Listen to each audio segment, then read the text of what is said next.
What's up guys, welcome to Daily Dose of Reddit. This is your host, Zach, and today's subreddit is r/TalesOfNeckbeards.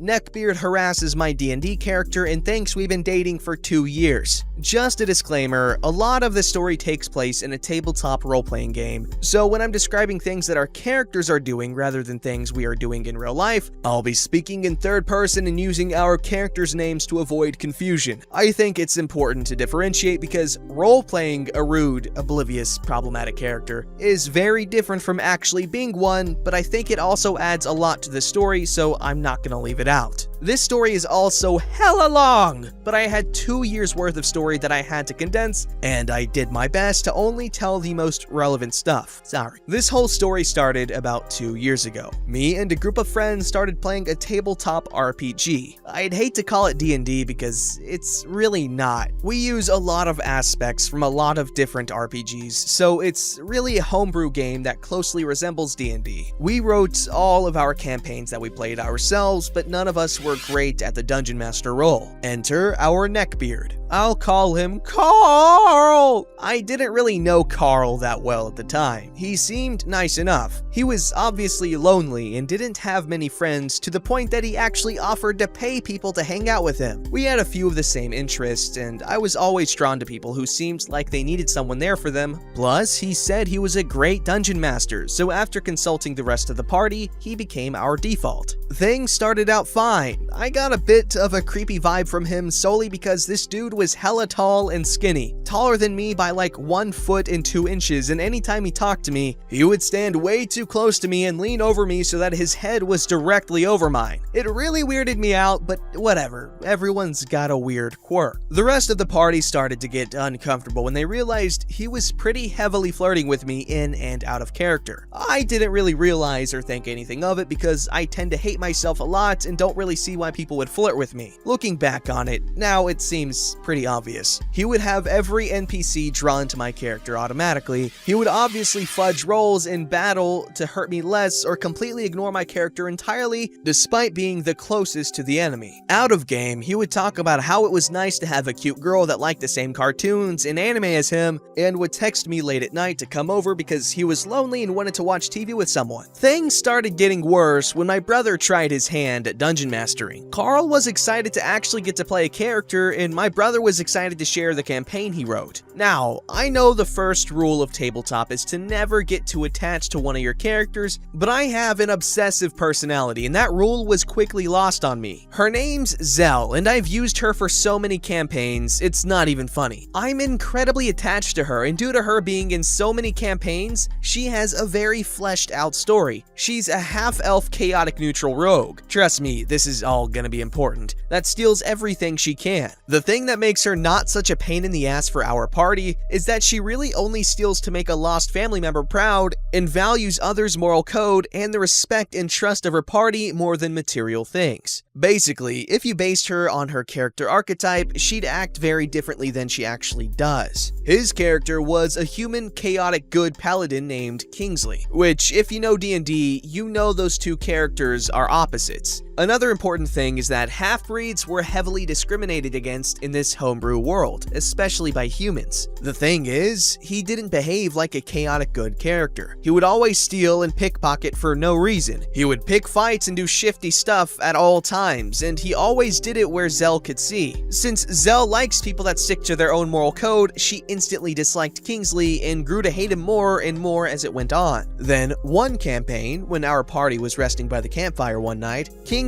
confessed his love for Zell and that he'd been trying to impress her this whole time. Like I said, Zell absolutely hated this guy, and this confession made her hate him more, so when he asked her, "Do you think you could ever feel the same way towards me, Zell?" she rejected him saying, and I quote, "Nah," and refused to talk more about it. After that, Carl came up to me and asked why my character wouldn't love his, and I told him because he never stayed true to his moral compass. Now, he didn't just stop there. After I told him Zell didn't love him, he started putting his own narration in on their relationship. We'd be exploring a dark cave and he'd say something like, "I protectively put my arm around Zell and she leans into my touch. Like I said, I'm very protective over her character and didn't like this guy going against what he knows she would do. I'd say something like, no, she actually pushes you away and tells you not to touch her again. He would jump in front of attacks that were being aimed at me and purposefully stand in front of me during every battle. At this point, it wasn't just trying to control my character's actions, it was actively taking my enjoyment of the game away from me. So I had the dungeon master talk to him about all his advances and got him to stop. He pouted for a while, but eventually left it alone, until a few sessions later. After one session, we were all talking about other campaigns we were involved in, and I mentioned that in my other campaign, Zell was catching feelings for my friend's character that wasn't in this party yet. They had a strong bond as friends and partners, and I was planning on bringing it up next session. Carl got really quiet and just left without saying anything else. Fast forward a few sessions, and my friend that Zell was catching feelings for joins this party. Carl immediately hates this guy, hates his character and him in real life for no real reason. Kingsley had been treating Zell bad ever since she rejected him, but it amped up once my other friend joins the party. He started forcing her into bad positions during battle, tried to frame her for stealing, and would actually threaten harm on her every time they disagreed. He started calling me and my friend's character slurs for half-breeds, him being a half-orc, instead of our names. He literally wouldn't call my character by her name. One of our party members would say something like, "Oh, why don't you ask Zell about that?" And he'd say, "Who? Oh, you mean the mutt?" Other lovely nicknames used included mongrel, halfy, half bad, half good, halfway, not enough, and scumbreed. How charming, right? You can pass most of that off as roleplay, even if it was a little mean-spirited, but then he actually tried and came close to killing my friend's character the same session he joined because he looked at him funny. Zell stopped it, but my friend was rightfully pissed and didn't play with us again. Honestly, this group lost interest in tabletop slowly over the next few months, including Carl, and only a few of us, including myself, still play to this day. But that's not where the story ends. Mine and Carl's relationship got better after we stopped playing tabletop together, but we still never really got close. I could talk to him when I saw him and text him every now and then, and things were chill. Then our friend group decided to go to a nearby con. Now, like I said, this dude is so tall and skinny, and he's also paler than a ghost. So naturally, our nickname for him was Slender Man. He absolutely hated this nickname. He didn't mind us calling him that when it was just our group, but when we were with anyone else, he would get pissed if he called him that. We would make jokes about him cosplaying as Slender Man a lot, and he would always say he would never. Then I made the decision to cosplay as a female maskie to this con. Don't judge me, I stand by the fact that Marble Hornets is one of the greatest internet series and augmented reality games ever made. For those of you who don't know,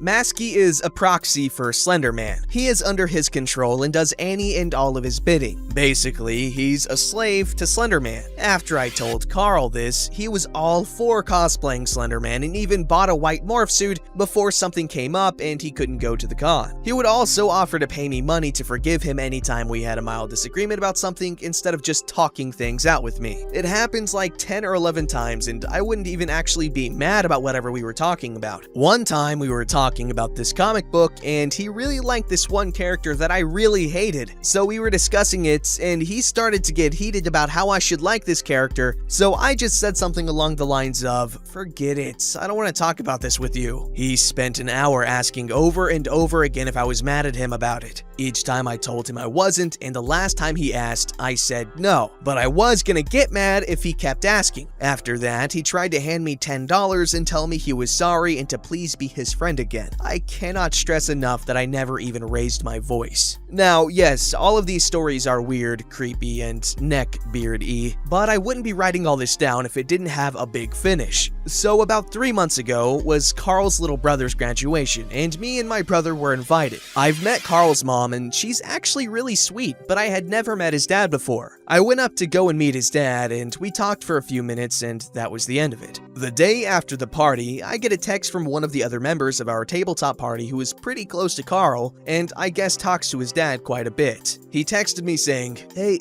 did you and Carl start dating?" I said, "No, why do you ask?" There was a long pause, and he finally messaged back, "Well, then you should really know that he told his dad you were his girlfriend last night." I was pissed. I called Carl, but he didn't answer, and instead hit me with a "can't talk right now, what's up" text. Whatever. I didn't mind doing this over text. Why did your friend just text me saying that you told your dad we were dating? No reply, so I text again. Carl, why did your friend just text me that you told your dad we were dating? Are we not? Oh my god, you're joking, right? Carl, you've got to be joking. We've never once been on a date, nor have you ever asked me on one. Not that it would have mattered because I don't like you like that. Why would you tell your dad the day that I met him that I'm your girlfriend? I'm really sorry. I'm just confused. What do you mean you don't like me like that? I really thought we had something. If not a relationship, then at least a mutual interest or tension or something. Carl, if you thought that, why wouldn't you have asked me about it? Again, no answer, so I ask, okay, so if you really thought we were in a relationship, then when was our first date? Long pause, then his answer. Well, I kind of thought our sessions with Zell and Kingsley started things off. Carl, please tell me you're lying. I'm not. Kingsley had feelings for Zell because I had feelings for you. That was 2 years ago, Carl! You've been thinking we were dating for 2 years? You thought that all that time you spent harassing,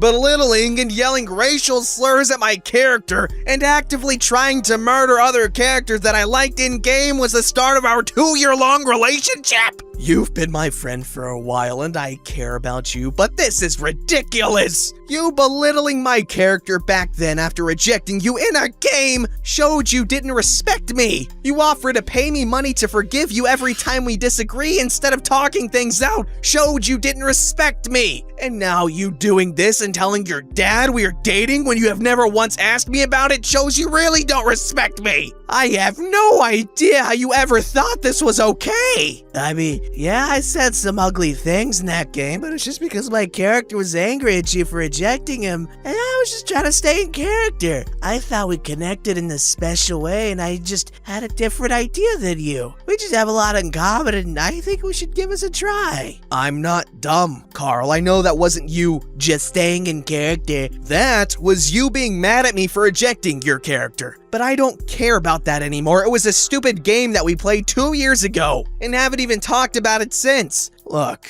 I'm sorry you're so confused about this. I don't know how you're confused about it, but I'm really sorry that you have the wrong idea. So I'm gonna lay this all out for you. I don't like you. I don't know what you're thinking of us having something special is. Us liking a lot of the same thing isn't a special connection. Conversation about the latest Miraculous Ladybug episode or Red Hood and the Outlaws issues aren't gonna carry a relationship. I'm sure this is embarrassing for you because it is for me too, but if you want, we can still be friends and work through this. But you've got to tell your dad the truth first. Okay, come on, man, at least act like an adult. I just don't get it. We have so much in common. That's literally the beginning of a good relationship. But you're still saying that that's not a reason to be interested in each other? But I can see you're not into this, so it's fine. I'll fix it. I said it wasn't a reason to think we had something special. You and I wouldn't work because I don't like you as anything more than a friend. I'm sorry, but that's never gonna change. Okay, I'll tell my dad. Thanks. Mind you, this man is 22 at this point. We're both grown-ass adults. That was the end of the conversation, and honestly, the end of me and Carl. I still see him and hang out because we're in the same friend group still, but we don't text and we don't really talk even when we're together anymore. The few times we do talk about the things we mutually like, and it's only a few sentences long. I can tell he's still mad at me when we talk, but honestly, I don't care. I'm just glad I can enjoy tabletop without him now. Well, I don't have much to say other than that